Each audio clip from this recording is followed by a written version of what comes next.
प्यारे विद्यार्थियों, आज हम कक्षा 7 विषय हिंदी सेट परीक्षा के लिए जो महत्वपूर्ण प्रश्न हैं उनके ऊपर विचार विमर्श करेंगे। प्यारे विद्यार्थियों, मेरे चैनल नवजल एजुकेशन शिलारपुर को सब्सक्राइब करें, वीडियो को लाइक करें, शेयर करें तथा कमेंट करें तथा वीडियो को पूरा देखें। एक दिन का पाठ है वो साहित्य की विधा कविता का उदाहरण है। इसके कवि का नाम अयोध्या सिंह उपाध्याय हरिओद है। भौर और बरखा पाठ साहित्य की विधा कविता का उदाहरण है। इसकी कवित्री का नाम मीराबाई है। नीलकंठ पाठ है वो साहित्य की विधा रेखा चित्र का उदाहरण है और इसकी लेखिका का नाम महादेवी वर्मा है। खान पान की बदलती तस्वीर पाठ साहित्य की विधा निबंध का उदाहरण है और ये प्रयाग शुक्ल द्वारा रचित है या इसके लेखक का नाम प्रयाग शुक्ल है। विलोम शब्द समान का विलोम शब्द असमान होगा, जीवन का विलोम शब्द मरण होगा, कड़वा का विलोम शब्द मिठा होगा, शहरी का विलोम शब्द ग्रामीण होगा, देश का विलोम शब्द विदेश होगा, ज्ञात का विलोम शब्द अज्ञात होगा, प्रिय का विलोम शब्द अप्रिय होगा, समीप का विलोम शब्द दूर होगा, आकाश का विलोम शब्द पाताल होगा। समास बताओ या समास का नाम बताओ। नीलकंठ, नीला है कंठ जिनका अर्थार्थ शिव, बहुब्रीहि समास। चिड़ी मार, चिड़ियों को मारने वाला तत्पुरुष समास। सेनापति, सेना का पति तत्पुरुष समास।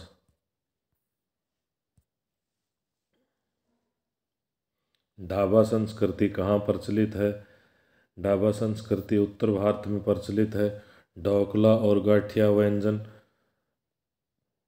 किस राज्य के व्यंजन हैं? गुजरात के हैं। छोला और कुलचा कहाँ प्रसिद्ध है? छोला और कुलचा दिल्ली में प्रसिद्ध है। डोसा, सांभर और रसम व्यंजन कहाँ प्रसिद्ध हैं? दक्षिण भारत में प्रसिद्ध हैं।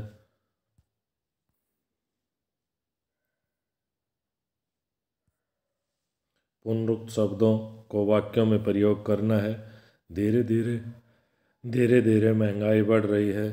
ठहर ठहर बारिश ठहर ठहर कर हो रही है। गली गली गली गली में शोर मचा हुआ है। चूर चूर, तिनके ने कवि का घमंड चूर चूर कर दिया। तरह तरह लोग विशाल के बारे में तरह तरह की बातें कर रहे हैं। मुहावरों के अर्थ लिखते हुए वाक्यों में प्रयोग कीजिए। ऐठा हुआ, अकड़ना, सब कौन सुना करके वह ऐठा चला जा रहा है। दबे पाव भागना, चुपचाप चले जाना। पिताजी के गुस्से को देखकर वह दबे पाव भागा। चोर की डाढ़ी में तिनका, अपराधी सदा शंका से घिरे रहता है। चोर का पता चलते ही अजय पीला पड़ गया। डूबते को तिनके का सहारा, विपत्ति में छोटी सहायता बहुत होती है।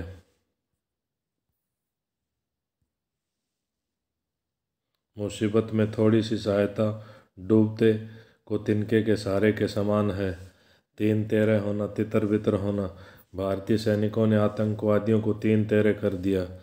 कमर तोड़ महंगाई, महंगाई का बढ़ना। कमर तोड़ महंगाई ने सबका जीना मुश्किल कर दिया है या कमर तोड़ महंगाई में सबका जीना मुश्किल हो गया है।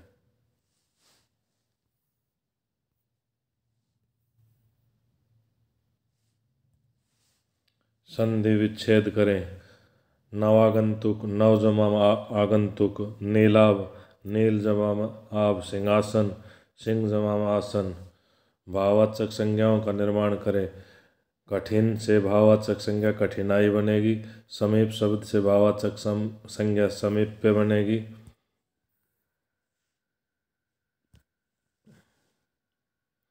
दो अंक वाले प्रश्न। मोर मोरनी के नाम किस आधार पर रखे गए?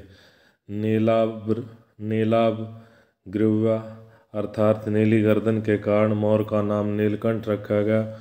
वह मोरनी सदा उनकी छाया के समान उसके साथ रहती थी, इस कारण उसका नाम राधा रखा गया। लेखिका को नीलकंठ की कौन सी चेष्टाएं अच्छी लगती थी? मेघों की गर्जन, ताल पर इंद्रधनुष, गुच्छे जैसे पंखों को मंडलाकार बनाकर तन में नृत्य करना, लेखिका के हाथों से धीरे धीरे चने उठाकर खाते समय उसकी चेष्टाएं हंसी और विस्मय पैदा करती थी। सावन की विशेषताओं का वर्णन कीजिए। सावन की में झड़ी लग जाती है, चारों ओर या चारों दिशाओं में बादल छा जाते हैं, बिजली चमकने लगती है, शीतल पवन चलने लगती है। आँख में तिनका पड़ने पर कवि की क्या दशा हुई? आँख में तिनका पड़ने पर कवि की आँख दुखने लगी, लाल हो गई और वह दर्द से बेचैन हो गया।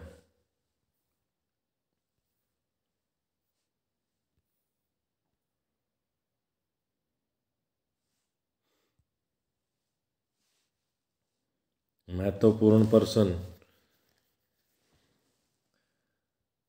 MCQs या बहुविकल्पीय प्रश्न।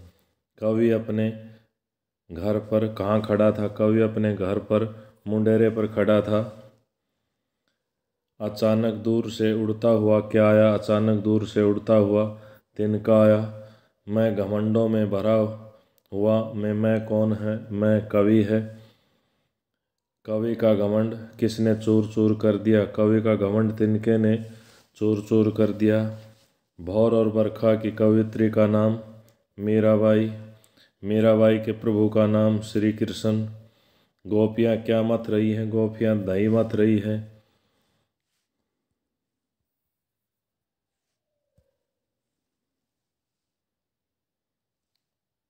आकाश में क्या दमक रही है? आकाश में बिजली दमक रही है। किस महीने में बादलों से बरसात हो रही है? सावन महीने में। बादल घुमड़ घुमड़ कर कहाँ से आ रहे हैं? बादल घुमड़ घुमड़ कर अज्ञात दिशा से आ रहे हैं। सभी नगरवासियों की रक्षा के लिए मीरा के प्रभु ने कौन सा पर्वत अपनी अंगुली पर धारण किया? गोवर्धन पर्वत धारण किया।